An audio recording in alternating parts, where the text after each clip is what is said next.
The sound came like thunder on a bright morning. The hard slam of a car brake, a scream, and then silence. People froze under the Oshodi underbridge. Traders dropped their goods. An old woman in a faded wrapper lay still, one shoe missing, her small handbag pressed under her elbow as if she had tried to save it at the last second. "God help her," someone whispered. The driver didn't stop. Another voice cried. A black car sped away. For a full breath, nobody moved. "Don't touch her," a man warned. "Did you hear what happened last week? A lady helped an accident victim, and the police blamed her. She's still in prison." Heads nodded. Everyone was afraid to go close to her. People formed around the woman, close enough to look, far enough to feel safe. The old woman's chest rose once, slowly, then it fell again. A girl pushed through the crowd. She was slim, with tired eyes and a simple dress dusted from work. Her name was Amanda. She was 20. She had paint on her fingers from carrying blocks at a building site at dawn. Hunger pinched her belly, but her heart was awake and bright, the way her mother had trained it to be. Amanda dropped to her knees beside the old woman. "Mama, can you hear me?" "Don't," someone hissed. "Do you want to be arrested?" Amanda swallowed. In her mind, she heard her late mother's voice, soft and steady, the voice that used to sing her to sleep in their mud house. "Help people who need help," her mother always said. "Even if the world turns its back, don't you turn yours on those you can help." She looked up at the crowd. "If she were your mother, would you walk away?" There was silence. Amanda slid one arm under the old woman's shoulders and one under her knees. The woman was light for a person her age. "Mama, hold on," Amanda whispered. "You won't die." The woman's eyelids fluttered. Her lips trembled. My daughter," she breathed. "Help me. Don't let me. My only son. His wedding. 6 days." "I hear you," Amanda said. "You will not die. I promise." "Girl, stop," a man protested. "Leave her for ambulance." "Which ambulance?" A tomato seller snapped, but she did not move closer. Fear still tied her feet. Amanda stood, gathering all the strength in her legs and back. The old woman's head rested against her shoulder. Amanda felt the woman's weak breath on her neck, warm and shaky, like a candle running out of wax. She turned to the road. "Taxi!" Cars rushed by. No one stopped. "Taxi!" she shouted again, her voice sharp with tears. A yellow bus slowed, stared, and sped off. A motorcyclist shook his head. "Please, I can't carry that," he said under his breath. Amanda's arms trembled. Sweat ran down her temples, then a tricycle braked with a squeak. The driver looked barely older than Amanda. His eyes flicked to the crowd, then to the woman in her arms. "Enter," he said, jaw tight. "Quick." Amanda smiled with relief. "God bless you." She eased the woman into the seat and climbed in, holding the old woman upright as if she were a baby learning to sit. "Where?" the driver asked. "Lagos Federal Medical Center," Amanda said. Please hurry." The tricyclic shot forward. Wind whipped their faces. Amanda kept talking into the old woman's ear, slow and calm. "Mama, breathe. In, out. You are strong. You will see your son's wedding. I will not let you go." Halfway there, Amanda noticed the small handbag still tucked in the woman's elbow. She reached inside, searching for anything that could help. A phone, old but charged. On the call list, one name was pinned at the top. "My only son." Amanda pressed the number. A deep voice answered. "Hello? Sir. Please. My name is Amanda," she said, trying not to cry. "Your mother had an accident near Oshodi Underbridge. She is breathing but weak. I'm taking her to Lagos Federal Medical Center. Please meet us there. I don't have money for treatment." The voice was quiet for a second, then urgent. "Thank you. I'm coming now." The call ended. Amanda hugged the phone to her chest like it was a promise. The keke rolled through the gates of the hospital. Nurses rushed out with a stretcher. Amanda helped them lift the old woman down. "She spoke a little," Amanda told them. "But she's fading." A nurse with quick hands and kind eyes nodded. "We've got her." They whisked the woman through double doors, marked emergency. A red light blinked above the frame. Amanda stood alone in the white hallway. Her arms felt suddenly empty and heavy at the same time. The keke driver hovered near the door, unsure. I can pay for the ride," Amanda said, patting her pocket. She had only small notes left. The driver looked at her dusty dress, and shook his head. "Keep it," he said. "You get good heart." He turned and left before she could thank him. Amanda sank into a plastic chair. The clock on the wall ticked like a patient heart. She wiped her face with the back of her hand. The hospital smelled like antiseptic and hope. Nurses hurried by. Somewhere, a baby cried. Minutes stretched. Amanda stared at the red light over the emergency doors and whispered, "You won't die, Mama. Please, don't die." She heard sound of footsteps. A tall man in a neat navy blue caftan, red cap and clean shoes burst into the hallway, eyes wide, breath fast. Two men in darker suits tried to keep up with him. "Excuse me," he said to the nurse at the desk, voice shaking. "I'm looking for my mother. She was brought in from Oshodi. Her name is..." "Sir." Amanda stood. "Are you the one I called?" He turned. Their eyes met his worried, hers, tired and brave. "You're Amanda?" "Yes." She hugged her elbows, suddenly shy. "She's inside." They took her in. The man's face softened. "Thank you," he said, voice low and full. "Thank you for picking my mother off the road when others were afraid." He turned to the desk again. "Please, can I see her?" "Doctor will call you," the nurse said gently. "Wait here." The man paced. He looked at Amanda again, taking in the dirt on her dress, the paint on her fingers, the set of her jaw. "How did it happen?" he asked. Amanda told him about the speeding car, the scared crowd, the promise she made. As she spoke, the man's eyes went glossy. He nodded slowly, the way people do when words are heavy. "My mother is all I have," he said softly. "My name is Jonathan." He almost smiled, but worry pulled it back. "You saved her." Before she could reply, a doctor in green scrubs pushed out of the doors. His face was serious. He looked at Jonathan. "Are you her son?" "Yes." "Your mother has internal bleeding and broken ribs. She needs urgent surgery. We need consent and immediate payment." "Do it," Jonathan said. "Everything she needs, do it now." The doctor nodded and disappeared. The red light over the doors glowed brighter, as if the word urgent had a heartbeat. Jonathan turned back to Amanda. "Sit," he said gently. "Please." Amanda Saturday. Her legs were jelly. She stared at her hands. They were shaking. Jonathan sat beside her, but not too close. The suits stood a few steps away, like quiet trees. "Where do you live?" he asked after a moment. "In my father's old mud house," she said. "He died when I was little. My mother too. I do small jobs, carry blocks, wash clothes, anything honest. Today, I was on my way to buy Gary, when I saw your mother." Jonathan's eyes softened. "You must be hungry." Amanda shook her head. "I'm okay." He looked like he wanted to say more, but the emergency doors swung open again. A nurse rolled a trolley past with trays and bright metal. The red light kept glowing. The clock ticked. 1 hour felt like 10. Amanda prayed in her head, "God, please hold her. Please keep her heart beating. Please let her see her son's wedding. 6 days. Please." Suddenly, there were loud footsteps. A nurse rushed out, calling, "We need more O-negative. Now." Another nurse shot down the corridor. Jonathan shot to his feet. His face lost color. Amanda stood too, heart in her mouth. From behind the doors came a sound, fast voices, the tight rhythm of a beeping machine. The word, "Clear," shouted once. Then the beeping again. Amanda pressed her hand to the wall to keep from falling. The red light burned. Jonathan closed his eyes. "Mama, please don't leave me alone. You are all I have," he whispered. The doctor pushed through the doors, mask around his neck, sweat shining on his forehead. He looked straight at Jonathan, then at Amanda, and opened his mouth to speak. Everyone in the waiting area froze as if the world itself had paused. Amanda's throat tightened. Beside her, Jonathan's fists curled, his face pale. The doctor pulled off his gloves. His voice was calm but heavy. "We almost lost her. But she's still fighting. We've managed to stabilize her. But..." He paused, glancing at Jonathan. "She needs a major surgery within the next hour. If we delay, she may not survive."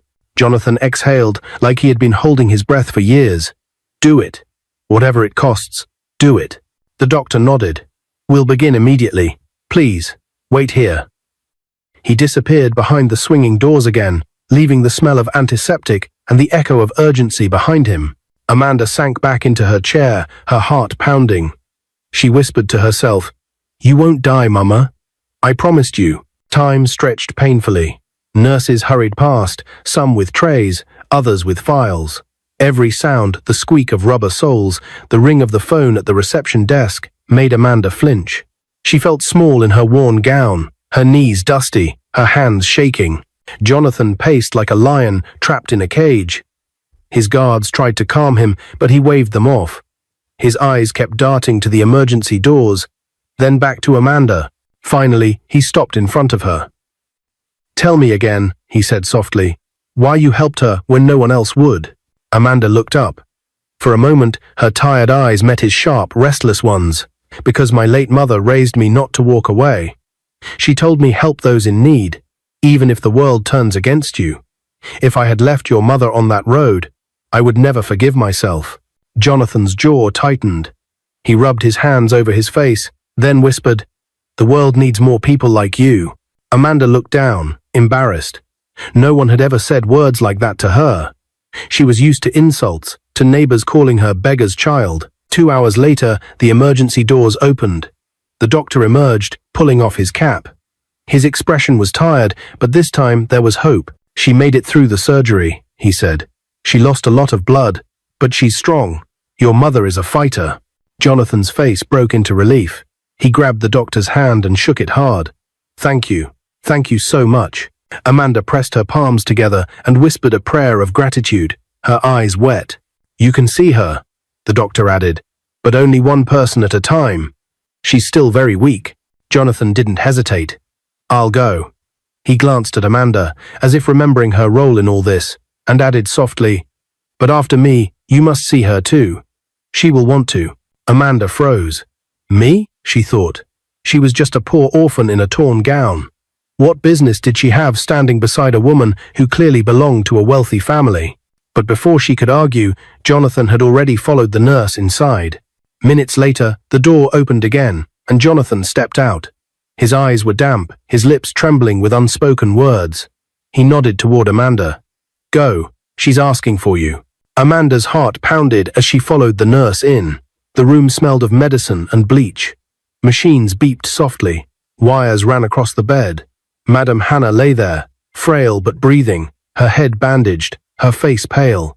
When her eyes opened, they locked onto Amanda. Slowly, the old woman lifted her trembling hand. "My daughter," she whispered.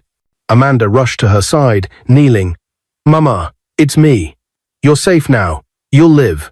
Tears slipped down Madame Hannah's cheeks. "You carried me when no one else would. You gave me another chance to see my son's wedding. God bless you." Amanda shook her head. "Don't thank me. Just get well. That's all I ask." Madame Hannah squeezed her hand weakly. "No, you don't understand. You gave up your life for me. You risked prison, disgrace, everything, for an old woman you didn't even know." Amanda's lips trembled. She remembered the murmurs of the crowd, the warnings, the fear. Yes, she had been ready to go to prison if it meant saving this woman. "You won't die," Amanda said again, her voice breaking. The door opened softly. Jonathan stood there, watching. His expression was unreadable, but his eyes lingered on Amanda, as though he was seeing her for the first time, not just a dusty girl from the street, but something more. Later that evening, Amanda sat alone outside the hospital. The city lights glowed, cars honked, and life bustled on. But in her heart, everything had changed. Would the police come for her? She had touched the victim first. What if they said she caused it? Fear whispered at her edges, but she pushed it back. Her mother's words burned brighter. "Never turn your back when you can help." Jonathan joined her quietly, carrying 2 bottles of water. He offered one. She hesitated, then took it. "You don't have to be afraid," he said gently. "No one will accuse you. I'll make sure of it. You saved her life." Amanda stared at the water bottle, her voice soft. "I only did what anyone should have done." Jonathan shook his head. "No, you did what no one else had the courage to do." For the first time that day, Amanda smiled faintly. But before the peace could settle, the hospital doors burst open again. A nurse ran out, panic in her voice. "Where is her son?" "Quickly, Madame Hannah is crashing again." Jonathan's bottle slipped from his hand, hitting the floor with a thud. Amanda's heart leapt into her throat. The red light above the emergency ward flickered back on. The red light above the emergency ward blinked furiously, casting a crimson glow over the pale hospital walls. Nurses ran past with urgency, their rubber soles squeaking against the tiled floor. The metallic clang of instruments echoed inside the room as Amanda and Jonathan froze in shock. "Quickly, sir, you must wait outside," a nurse shouted, blocking Jonathan as he tried to force his way in. "Let us work." Jonathan's face was stricken. His voice cracked as he shouted, "That's my mother in there." But the doors swung shut with a bang, cutting him off. He pressed his palms against the glass panel, his breath fogging it. Amanda stood a few feet away, her hands pressed together in prayer, trembling. Inside, through the small window, flashes of white coats moved like shadows. A doctor's voice rang sharply. "She's crashing. Get the paddles ready." Amanda felt her knees weaken. She sank onto the cold bench, her mind screaming. Not now. Not after she just survived the surgery. Tears blurred her vision. She clasped her hands tighter and whispered, "God, please, save her. Don't let my promise fail. I told her she wouldn't die. Don't let me be a liar." She thought back to the dusty road, Madame Hannah's frail hand clutching hers, the blood pooling around them. "You won't die, Mama," she had sworn. The memory seared her heart, pressing down with unbearable weight. Jonathan paced like a trapped lion, pulling at his caftan, his usually calm CEO composure shattered. His guards stood helpless, exchanging nervous glances. Finally, Jonathan dropped into the chair beside Amanda. For a moment, he buried his face in his palms, silent. Amanda glanced at him, then whispered softly, "She's strong. She fought through once. She'll do it again." Her words surprised him. He looked up, his eyes glistening with raw fear. "You believe that?" Amanda nodded, though her heart quaked. "Yes, because she's still here. If she wasn't meant to live, she wouldn't have made it to this hospital. She wouldn't have survived the first surgery. She's holding on for you." Jonathan inhaled shakily.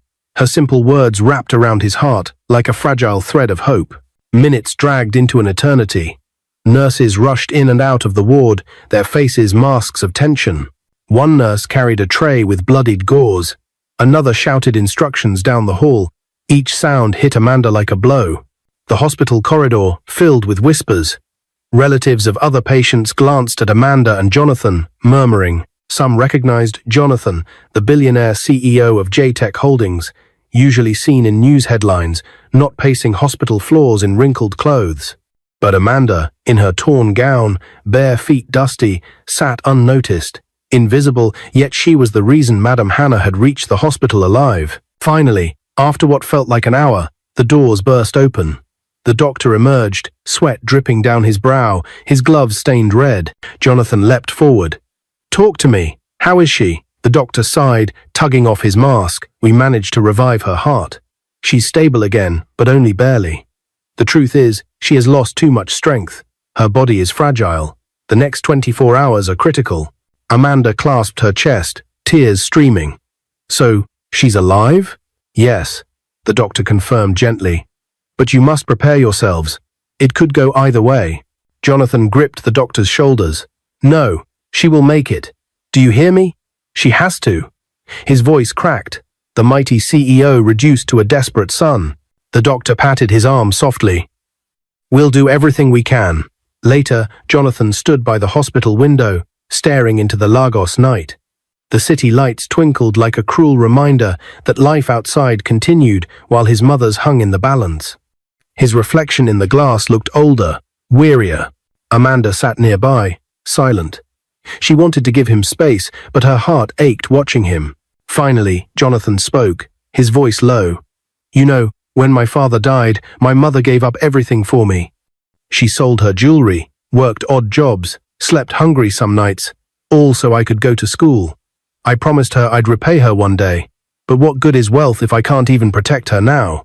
Amanda swallowed hard. She had never heard a billionaire speak with such vulnerability. "You brought her here. You're fighting for her. That's what matters." Jonathan turned to her. His eyes softened as they lingered on her dust-stained face, her weary but determined eyes. "And you, a stranger, with nothing to gain, risked everything for her. Why?" Amanda's lips trembled. She looked away, because I know what it feels like to be abandoned, to cry for help and watch people walk past like you're invisible. I couldn't do that to her, not to anyone. I wasn't raised that way. For a long moment, silence stretched between them, thick with unspoken truths. Then Jonathan whispered, "You're not invisible to me." Amanda's heart skipped. She quickly looked away, ashamed of the heat rising to her cheeks. She was an orphan, a beggar in torn clothes. He was a man of power and wealth. Their worlds were not meant to touch. Near midnight, a nurse allowed them to see Madame Hannah briefly. Inside the dim ward, the old woman lay pale, her breath shallow. Wires connected her to humming machines. Amanda held back tears as she approached the bedside. Jonathan bent low, taking his mother's hand. "Mama, it's me. Stay with me, please. Don't leave me now." Madame Hannah's eyes fluttered open. Her gaze moved weakly from Jonathan to Amanda.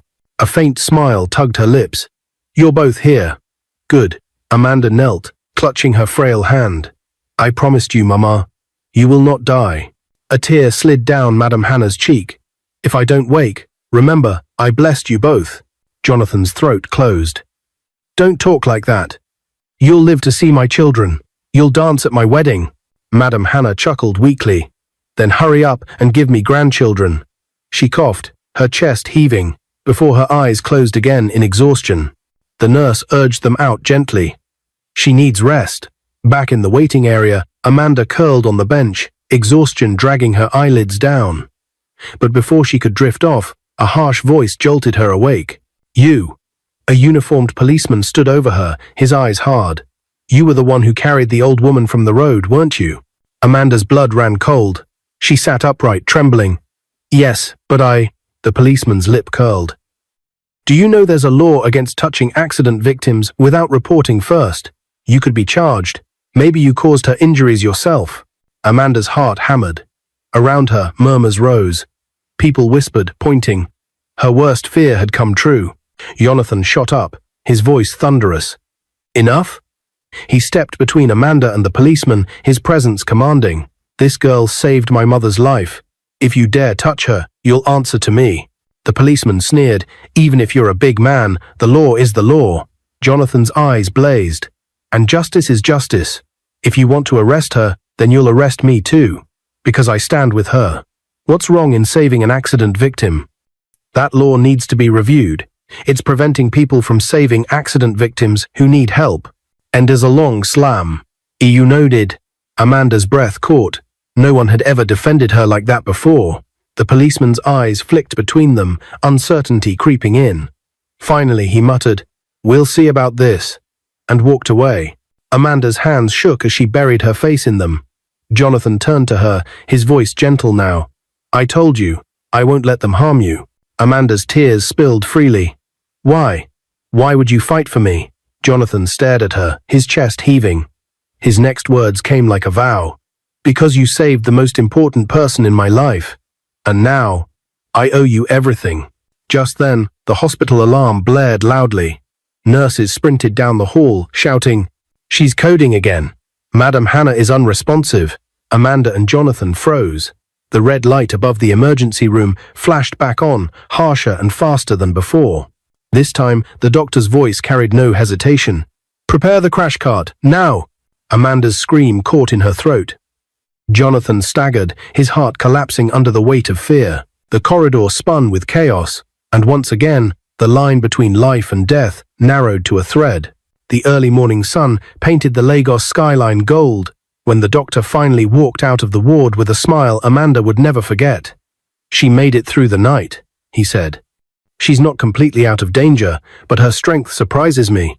She'll need weeks of rest, but she is alive and stable enough to be discharged in a few days." Amanda dropped to her knees right there in the hospital corridor. Her tears splashed on the polished floor as she whispered, "Thank you, Lord. I told her she won't die." Jonathan turned away quickly, hiding the tears brimming in his eyes. For the first time in years, the billionaire CEO bowed his head in gratitude, humbled by the mercy shown to his mother. 3 days later, Madame Hannah sat propped up in her hospital bed, her face pale but radiant. Her frail hands trembled as she reached for Amanda. "Come closer, my daughter." Amanda obeyed, kneeling by the bedside. Madame Hannah clasped her hands tightly, her voice heavy with emotion. You risked your life for me when strangers turned away. You carried me when others left me to die. Amanda, you are more than family. You are my child now. Tears streamed freely down Amanda's cheeks. Mama, it was nothing. It was everything. Madame Hannah interrupted softly. You gave me life twice. First by lifting me from the roadside, and now by giving me strength to fight. I will never forget. Even the nurses nearby sniffed and wiped their eyes. Jonathan stood at the foot of the bed, watching the scene with pride and awe. He saw something in Amanda he had never found in anyone else.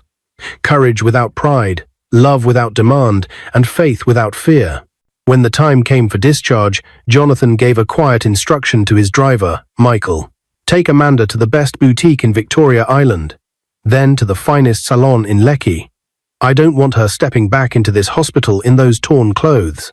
Amanda protested, shaking her head. No, sir, I can't wear such things. I am not your kind. Jonathan silenced her with a firm but gentle voice. You are more than worthy.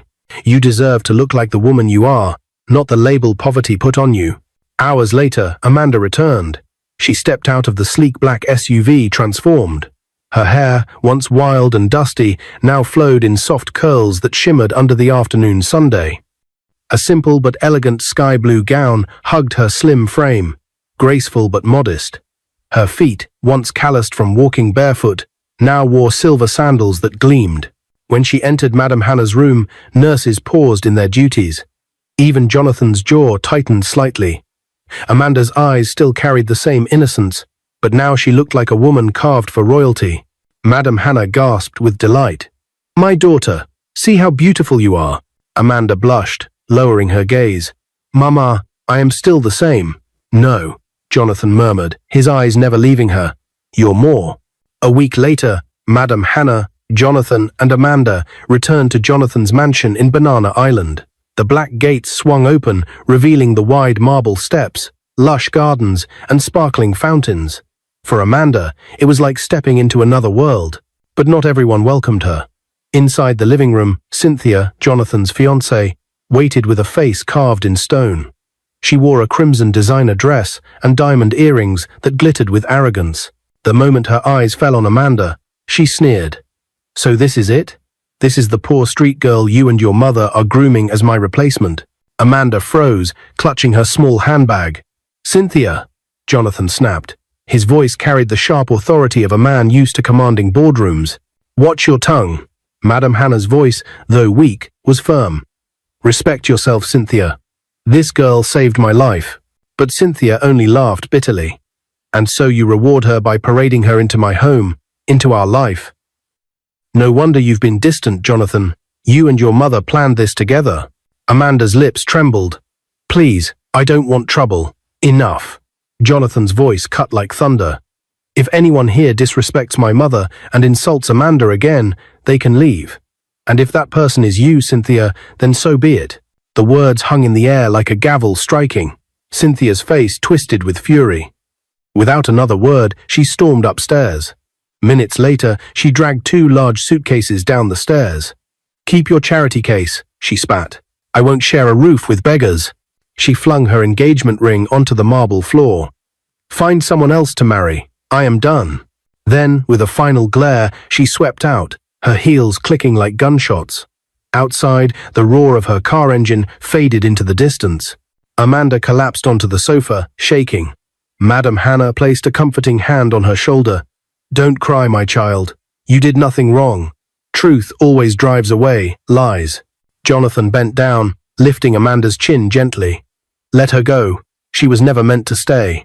2 months later, in the same mansion garden where Amanda once felt out of place, Jonathan knelt before her with a diamond ring.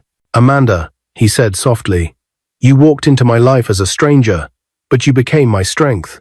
Will you marry me? Amanda's tears spilled. But I am nobody. You are everything, he whispered. Please, say yes.